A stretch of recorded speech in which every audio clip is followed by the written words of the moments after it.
Hey guys, welcome back to my channel. Today I am going to unbox a travel kit by Face Shop. This actually I ordered from Nika few days ago. So as you can see the packaging. From here we have to open it.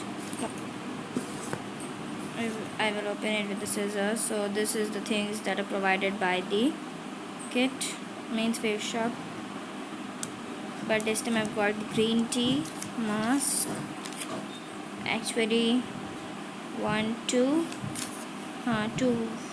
mask, and this is an aloe vera cleansing cream. This is a pomegranate face mask. This is actually a kit for your face serum, white seed. There are 3 containers inside it. This is a foaming cleanser. This is a rose water.